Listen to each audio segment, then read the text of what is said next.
I can't do this.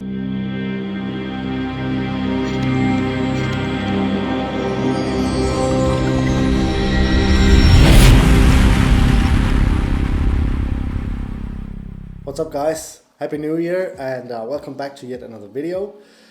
Before I do anything, I just want to give a shout out to all you guys out there. You have been killing it lately. The channel here on YouTube has exploded to over 16,000 subscribers, which is just insane. So thank you so much for subscribing to the channel.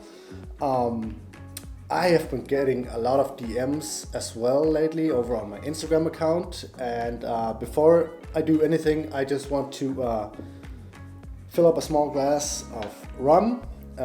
So I suggest you guys do the same, because I want to make a toast to all of you guys out there watching, and one guy in particular, Nikolai Yule. This one is especially for you, but also a toast to all of you other guys. Thank you so much. Get those glasses up and let's make a toast to you guys. I committed. Oh yeah, that's a good one. If you're looking, this is now turning into a rum review. No, it's not. This is one of my favorites at the moment, the Boom Boom. Right, let's get to the tying part. I have the fly sitting in my vise here. It is Matuka, so a classic one today in winter colors. There's not many materials in this one, but Matukas can be quite difficult and finger breaking, so I will try to give my best tips for this kind of fly. So let's jump down to the vise here and make this little Matuka. Matuka? I don't even know how to say it. Matuka, it is. So let me just put a hook in the vise here. It is of course from Ahrex Hooks, the NS 156.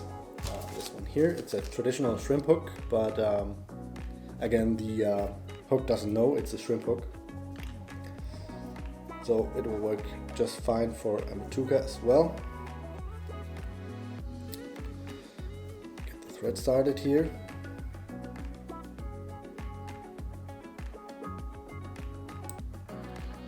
Just to right around that point. Cut that off.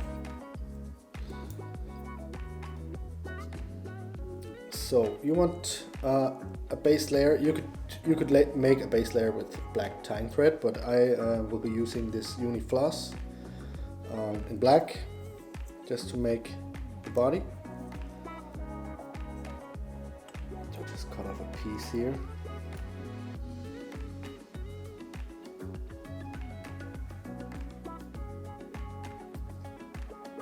And tie that in.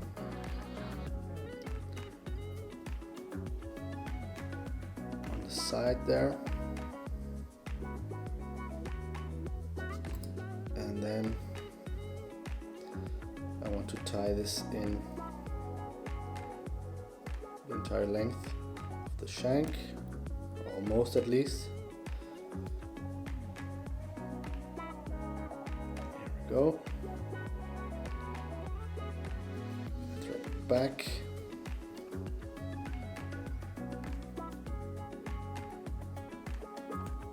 Cut off the excess in the front there and clean this up a little bit. This is just to make a uniform body here. Then I want some sort of rib. In this case I'll be using a oval rib in silver. This is from Lagertun. I don't even know if you can get these rolls anymore, but there are all sorts of brands and sizes out there, so I'm sure you'll find one.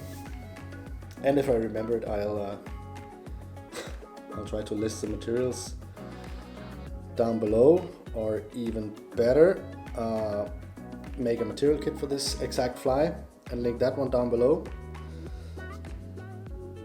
I think I'll just do that. So get the rib on here.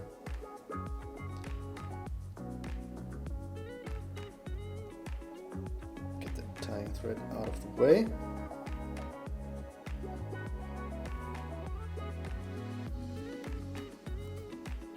And then just get this floss started here. Like that. Make sure it's flat when you work your way up the hook shank.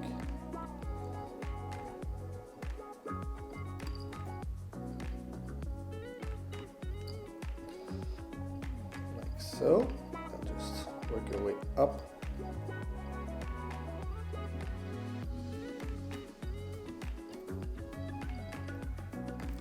This bobbin is making the weirdest noise when it's just hanging.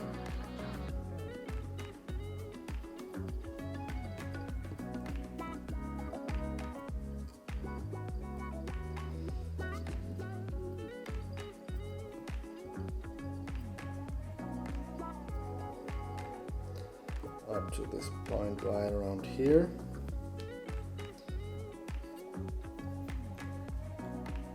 Tie that off. Now I'm stopping quite a bit back or before the hook eye there, because I want to make a little bit of space for front hackle, and this is a way I like to do it with almost all my flies. Just stop short of the hook eye, and that will leave you room for whip finish and all that stuff.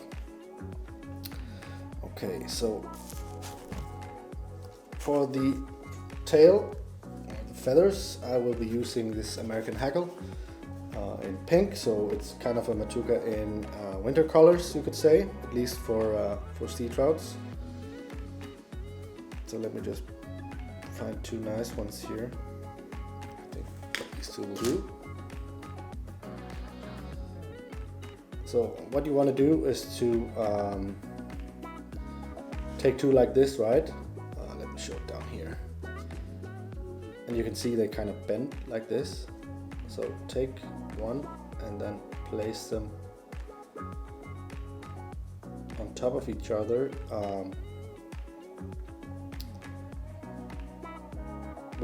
If you look at a feather, it has kind of like a shiny side and not so shiny side. So you want to take these matte sides or not so shiny sides and place them on top of each other, and that will align the feathers so they are perfectly straight like this. So align the tips while holding the feathers together like this. I kind of want to measure out the length I want of the tail, so, and I want this to be something like 1.5 to 2 times the length of the hook shank, which is right around this point here. And then what you want to do is to pluck out the fibers on both feathers, but only on the underside, okay? Let me just do that here.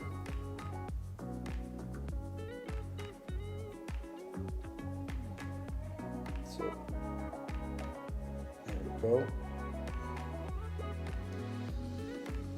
This can be a little bit fiddly, so don't expect the very first Matuka you ever tie to look like a million. So this is how it looks, and you can kind of see where I pulled the feathers off here. That is going to be my tie-in point for the rib there, okay? If that makes sense. And then you can kind of just measure out in front here. I want it to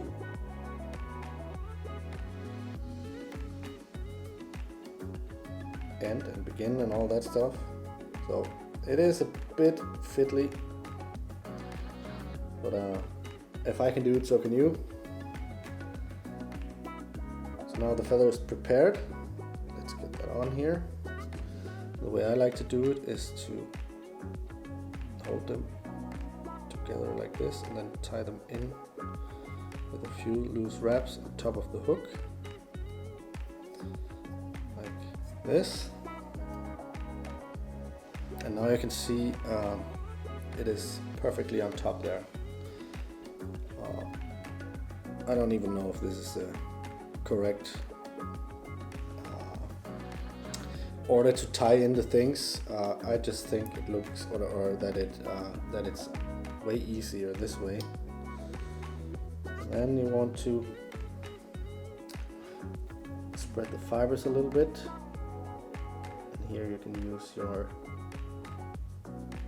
dubbing needle.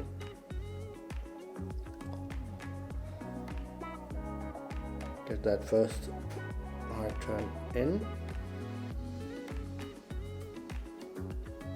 Kind of look from above how it's setting.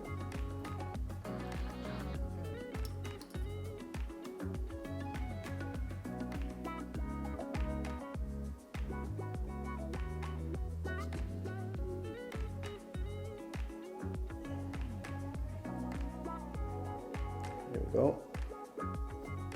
And again, this is a little bit finicky, so just work your way up.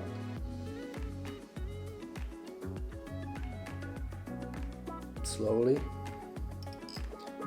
And I find the first turn is all. Oh, sorry about that. Is always the hardest. So if you get that one in, the rest should be a little bit easier. But who doesn't like a good challenge anyway? A good challenge and a classic fly. There we go.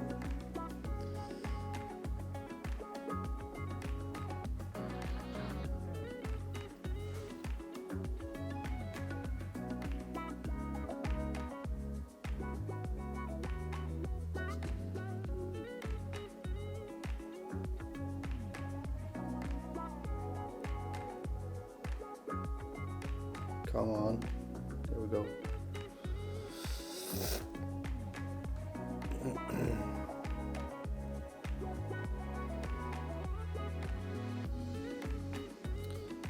To place this a little bit further back like that.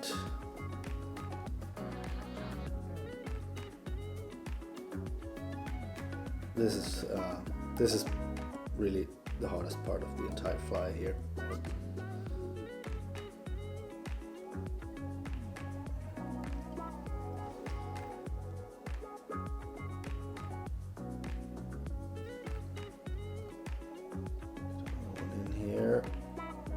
That should be the last one, I think. Yep. Get that one up there.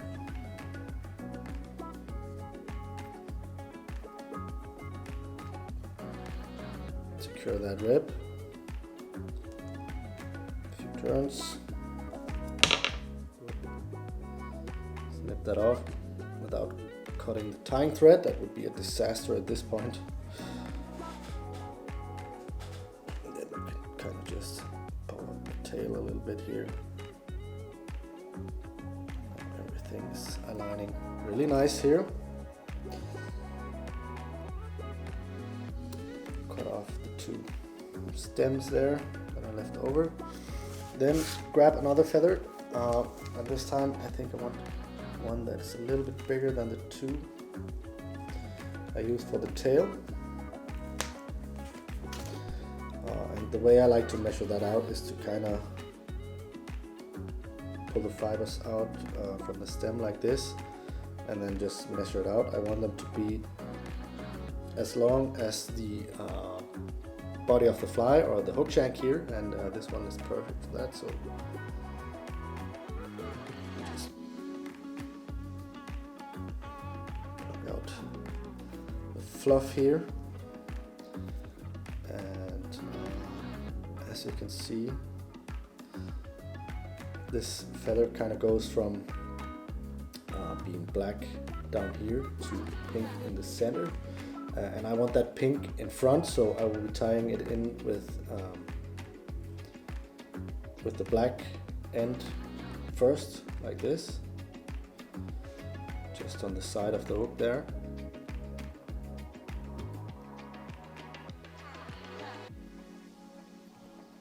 Make sure it's nice tight.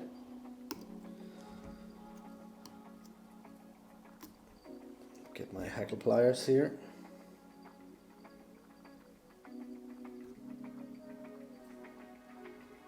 And then just work your way up.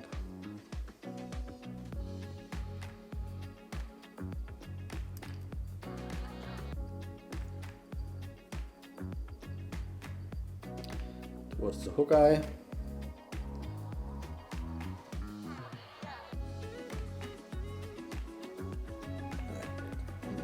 Think that I left a little bit too much space up here, so might be a little bit overdressed here. Have a look. Nah, I think we're good.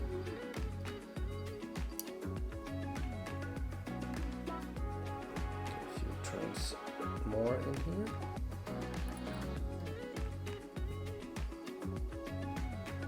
One more. That should be it. Catch that with your tying thread. A few reps in. Let's see if we can break this off. Yep. And by breaking it off, it will really disappear under the tying thread there, giving you a really nice finish here of the fly. So to keep this true to the classic look, I'm going to build up a small head here with the tying thread. This, and this will also force the fibers back. Let's get a good finish in here.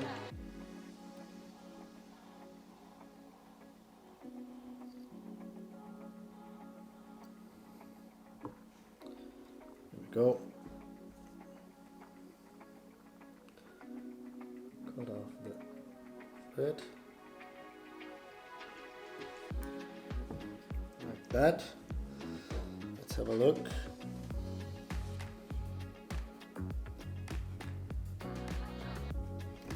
That is looking nice. So just to top it all off, let's put some varnish on that to secure the wraps.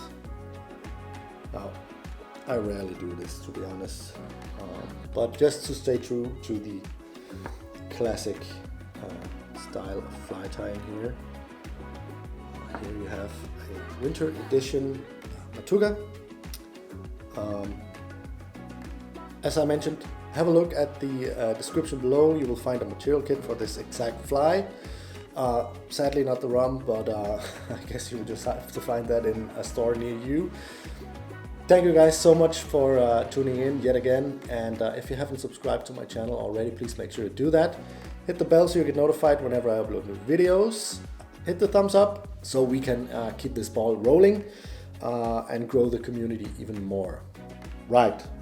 Thank you guys again for watching, and I will catch you in the next video.